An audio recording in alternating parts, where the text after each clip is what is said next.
Сәлем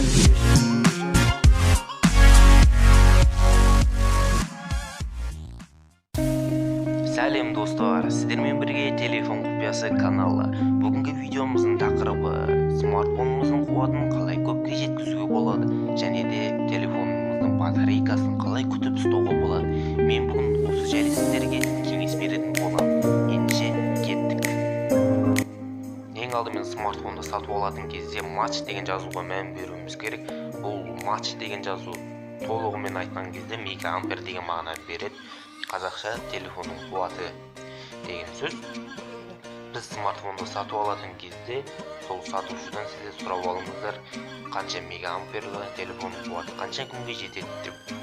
Егер сіздің смартфоныңыз 4000 мегаамперден жоғары болса, ол сіздің смартфоныңыз мықты деген сөз. Кем дегенде 3000 мегаамперлі смартфондарды сіз таңдап алыңыздар. Сонымен достар, біз батарейкасы үлкен көлемдегі смартфонды сатып алдық. Смартфонды сатып алдық деп сіздер оны қалай болса солай қолдану дұрыс емес. Сіз батарейкасы үлкен смартфонды сатып алғанның өзінде де оны күтіп ұстамасаңыз, оның батарейкасының жұмыс жасауы өте нашарлап кетуі мүмкін. Сол үшін достар, күтіп ұстауға тырысайық. Мен сіздерге қазір бірнеше кеңестерді айта кететін боламын.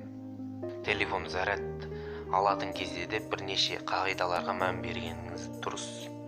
Егер достар, сіздің смартфоныңыз батарейкасы ұзаққа шыдасын, өмірі ұзақ болсын десеңіздер, мынандай жағдай бәрімізде болған шығар. Телефонымызды розеткаға сұғып қойып, интернетте отыра береміз.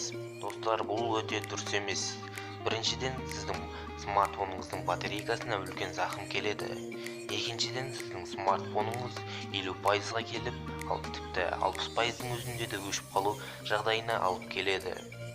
Барынша смартфонымыз қуатталып жатқан кезде қолданбауға тырысайық достар. Өте суық температурада смартфонды қолданбаңыздар. Бұл сіздің смартфоныңыздың батарейкасымен қоса телефоныңыздың өзіне де өте үлкен зиянын келтіреді. Суық температурада смартфоныңызды ішкі қалтаға салғаныңыз дұрыс. Телефонды қуаттайтын кезде де бірнеше қағидаларға мән беріңіздер. Барынша смартфонның оригинал зарядын ғана қолданыңыз. Басқа да маркалы смартфондардың зарядчиктерін қолданбағаныңыз дұрыс. Және де Қытайдың сапасы өте нашар USB-лерін немесе зарядчиктерін қолданбағаныңыз дұрыс. Бұл смартфонға зақым келтіруі мүмкін. Телефоныңызды қуаттайтын кезде де оның кабелі оралып қалмағанын қатаң қадағалаңыз. Кабеліңіз түрлі жерден үзіліп, сіздің құрылғыңыз жұмыс жасамай қалуы да мүмкін. Егер сіздің смартфоныңыз қуат алмай қалса, оны күштеп қуаттаудың қажеті жоқ. Телефонның өте нәзік тілшесі болады. Сіз сол тілшесін сындырып алсаңыз, сіздің смартфоныңыз мүлдем қуат алмай қалуы да мүмкін.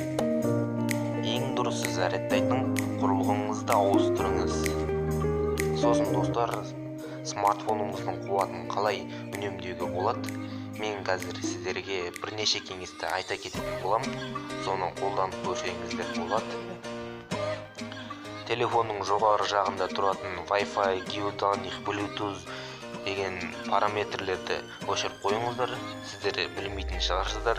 Бұл кішкене болсын сіздің смартфоныңыздың қуатын алып отырады. Және де интернет желісі өте жай ұстайтын жерлерде жоғарыдағы ұшақ белгісін қосып қойыңыздар.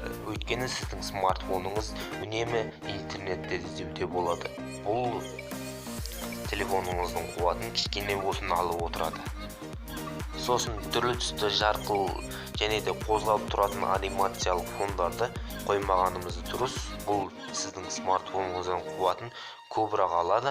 Барынша қара түсті фондарды қойыңыздар. Және де 3G, 4G желілері телефонның қуатын өте көп мөлшерде алатын есте сақтай жүріңіз.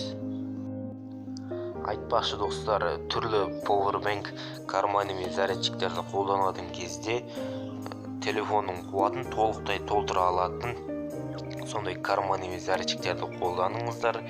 Сіздің смартфоныңыздың батарейкасына сай келу керек. Мысалға, сіздің батарейкаңыз 4000 мегаамперлі болса, 4 мегаамперден жоғары 10 мегаамперлі карманный зарядчиктерді қолданыңыздар. Өйткені кіші powerbank карманный зарядчик дейді ол. Олар сіздің смартфоныңыздың зарядын толтырудың орнына керісінше оның зарядын тартып алуы мүмкін. Осыны есте сақтай жүріңіздер.